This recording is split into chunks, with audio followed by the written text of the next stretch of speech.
Hi there, it's Kevin with RogueDeckBuilder.com, here with a match with Epic Experiment. Sorry this isn't live. thought I recorded 3 matches with the live, but the recorder did not work, so I'm just going to have to do the replays and do a play-by-play. Anyway, we win the die roll. So, chose to go first. This is a keeper hand. A Clifftop Retreat and a Desolate Lighthouse allows us to cast the Pillar Flame and the Desperate Ravings. And all we need is another mana source to cast Lingering Souls. So let's keep hand. So let's play the Clifftop Retreat and pass the turn. And our opponent plays an Avacyn Pilgrim. So right here I don't know what I'm facing. I could be facing Junk Reanimator, could be facing Selesnya Aggro. So the best strategy for both of those decks is just to get rid of that Avacyn Pilgrim as quick as possible. So that's what we're going to do here. We're going to Pillar Flame the Avacyn Pilgrim and pass the turn back to him. And we did draw our third source, so we can now cast our Lingering Souls. He seems to be stuck on 2 green, so we'll cast Lingering Souls and ship it back to him. And it looks like he misses his land drop, so it puts us in very good position. So we're just searching for a black mana to flashback our Lingering Souls, but we have the kill condition, which is Burn at the Stake, is on the board. So, like I said, we're in great position. One thing with Burn at the Stake, it's really good right now because all you need is 5 to 6 creatures out for a kill. A lot of times they'll shock themselves with a shock land, and then you'll be in perfect position to tap 6 creatures and do 6 damage. Or a lot of times you can get them out of 15 just with the Lingering Souls tokens attacking a couple turns. So Burn at the Stake's a great card right now.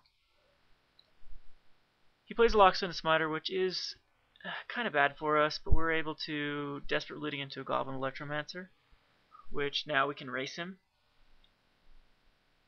If he plays a Silverblade Paladin and a Rancor here, we're in very bad shape, but fortunately for us he just has a Rancor, no Silverblade, and he swings in for 6. And if we draw a black, which we do here, we are now able to get a kill off. Not this turn, but the next turn. We'll be able to kill him with Burn at the Stake. So let's just go ahead here and get rid of the Thalia and swing in. And once again, we're dead if a Silverblade Paladin and another Rancor hits the board, but we're okay with anything else. Fortunately for us, it's just a Rancor, and he Selesnya charms it. And we're able to loot for the hell of it and Burn at the Stakes for the kill. 15 damage. So that was game 1. So let's move on to game 2.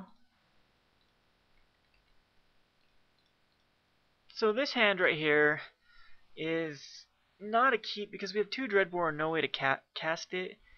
And no double white for the Terminus. And 2 Steam Vents that don't really cast anything right now. So I'm going to ship this back.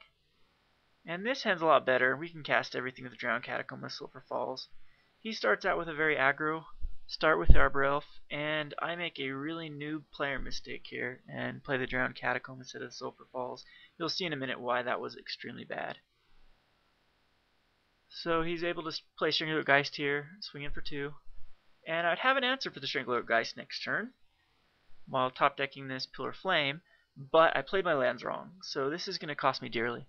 He's going to play a Lockstone Smiter and a Rancor on his Strangler Geist. So this could have prevented 4 damage if I would have played my lands right. And to make matters worse, it compounds it for next turn when I could play a Dreadbore on the right target. And instead, now he's got a Rancor in hand that he can cast if he chooses, but he casts his Strangler Geist and swings in for 6. And so there's a total of 8 damage I could have saved if I played my lands right. And now I have to Dreadbore Lockstone Smiter, and I'm at the mercy of his aggro here, which he plays a Silverblade Paladin, and I concede because I know he's got the Rancor in hand that he can just play on his Strangler Geist and swing for exactly 8. So bad player mistake on my part, but fortunately for us we have another game, so we'll go to that. So play the Blood Crypt, pass the turn here. This was a keep hand, by the way. I don't think this was a mulligan. That we had a way to cast a Pillar Flame, and we're just searching now for a white mana source, and we can have a very good hand with Azorius Charms. So with little luck, if we grab the white source, we're in good shape. So cast Strangler Geist, and we can just pillar that next turn and have an Azorius Charm up for another one if it comes down. So we'll do that. Got the Clifftop Retreat, which is good. Now we're in a good position. Valley's a pain in the butt for our deck, but we got plenty of mana now. So when he attacks this turn with this Valley, we'll just put it on top of his library, set him back a turn. And now here comes his aggro draw, which we are prepared for. We got one for Loxodon Spiner next turn as well. And that was a good draw. We do need a black source, or we have black source. We have ways to flashback or lingering souls, which we're in very good position here. So we'll just throw this back on top of his library. And the Centaur Healer, the life gain isn't a big issue a lot of times. I did mention earlier that I like to get him down to 18, 15, but that's not necessary. I've done 50 points of damage at the Burn of the Stake in games before, so it's not that big of an issue. It's more about board control. So we do need to get that other white source so we can cast that Supreme Verdict, but we do have chump blockers in the meantime. So I'll just throw out some chump blockers. Can't flash it back as a Thalia, but if we need to, we can chump here. But instead, we're gonna, since the Rancor, it's not worth chumping, so we'll just let him go through. And we'll go down to 11. So still no white source, but we're able to get enough chump blockers out.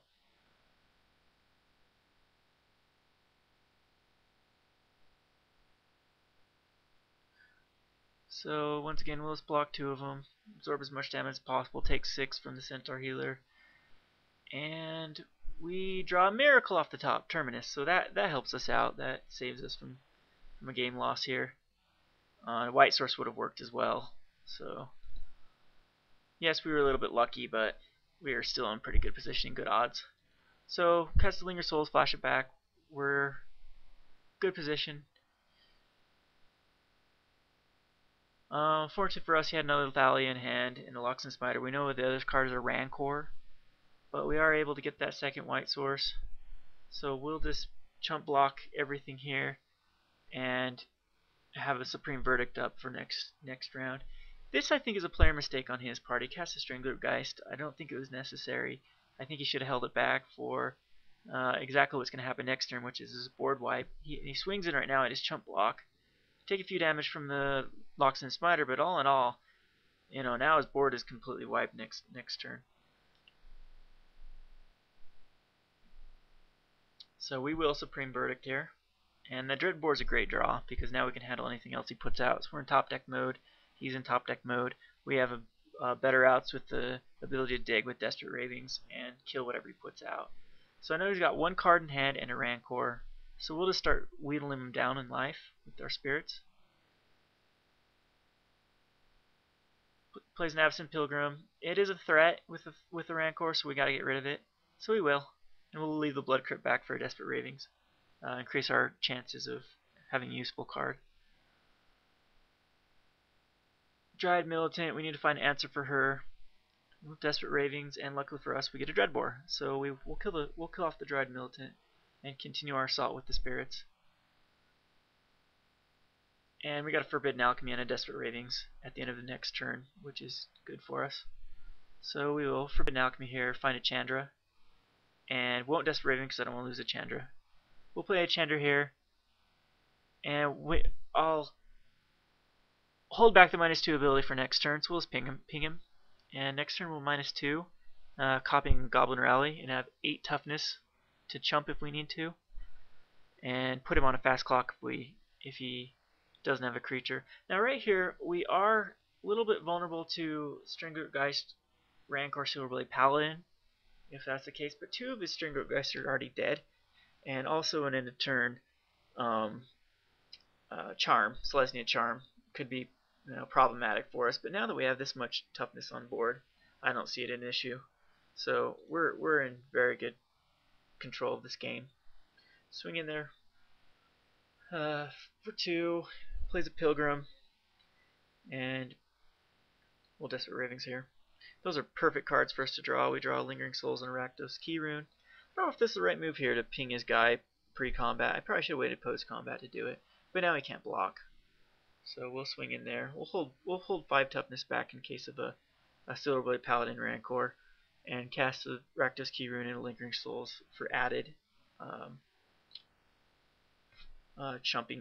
jump blocking, and whatever we need to do. The Rakdos Key Rune will first strike anything down, which is great.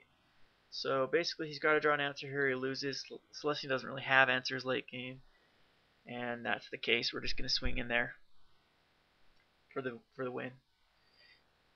Anyway, this has been a game of Epic Experiment with Kevin from RogueDeckBuilder.com. Thanks for watching, and I will upload some other matches shortly.